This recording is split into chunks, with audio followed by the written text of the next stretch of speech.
सुशांत के murder case से जुड़ी हुई बड़ी खबर आपको दे दें। 1 सितंबर 2020 को आज तक ने क्या दिखाया था, इस समय हम आपको वही दिखा रहे हैं। ये 1 सितंबर 2020 की वो ब्रेकिंग न्यूज है जो आज तक आपको बता रहा था कि सुशांत के मर्डर का सीबीआई को कोई भी सबूत नहीं मिला है। और आज सीबीआई ने यही माना भी है, क्लोजर रिपोर्ट दाखिल की है। यही सीबीआई की क्लोजर रिपोर्ट में ये साल 2020 में 1 सितंबर को आज तक चीख चीख कर कह रहा था। और देखिए उसी पर आज मुहर भी लग गई है। हमारे सहयोगी मुनीश पांडे भी इस खबर पर हमारे साथ जुड़े हैं। मुनीश, 1 सितंबर 2020 को और लोग पता नहीं क्या क्या कह रहे थे, लेकिन आज तक जो कह रहा था, आज सीबीआई की क्लोजर रिपोर्ट में वही बात लिख दी गई है।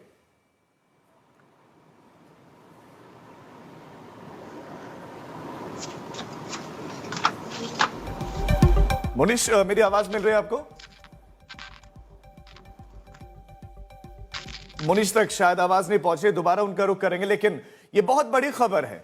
उस समय जब इतनी तरह की चीजें चल रही थी, लेकिन सिर्फ आज तक वो चैनल था जो आपको खबर बता रहा था कि इस पूरे केस में हो क्या रहा है, इस पूरे केस में इन्वेस्टिगेशन क्या हो रही है। इस केस में बहुत तरह की चीजें गढ़ी गई, सामने लाए गए, कई बार टीआरपी का खेल होता है, लेकिन आज तक ने सच्ची पत्रकारिता की एक एक खबर आपको बताए। और जो 1 सितंबर 2020 को हमने ब्रेकिंग न्यूज जो है दिखाई थी, बिल्कुल वही सीबीआई की इस क्लोजर रिपोर्ट में स्पष्ट हुआ है। मुनीश, एक बार फिर से आपके पास आते हुए, आज तक की खबर पर मुहर लगी 1 सितंबर 2020, क्योंकि आप भी थे, क्या याद कर पा रहे हैं आप साल 2020 का वो समय, और आज साल 2025 में वही साबित हुआ है सही जो हमने साल 2020 में दिखाया था?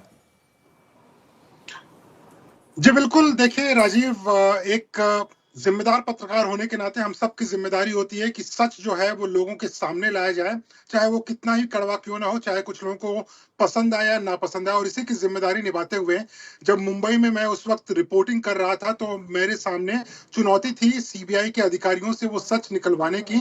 और 1 सितंबर 2020 यानी कि हत्या के कुछ ही जब सुशांत सिंह राजपूत के मौत की खबर आई थी, उसके कुछ ही दिन बाद जब मैंने सीबीआई अधिकारियों से बातचीत की, उस वक्त कई सारे जो फोरेंसिक एविडेंस थे उसको सीबीआई इकट्ठा कर चुकी थी, कई लोगों के बयान दर्ज किए जा चुके थे। और उसी के बिना पर 3 सीबीआई के अधिकारियों ने आज तक को और मुझे ये जानकारी दी थी कि इस पूरे मामले में जो शुरुआती जांच है उसमें कहीं भी ये नहीं लग रहा है कि यह हत्या का मामला हो सकता है, कहीं से भी ये नहीं लग रहा है कि इसमें किसी ने कोई साजिश की है, जबकि पूरा का पूरा मामला जो समझ में आ रहा है वो है इसमें आत्महत्या का। और उसी को मैंने उस वक्त 1 सितंबर 2020 को रिपोर्ट किया हुआ था कि दरअसल ये मामला हत्या का नहीं, आत्महत्या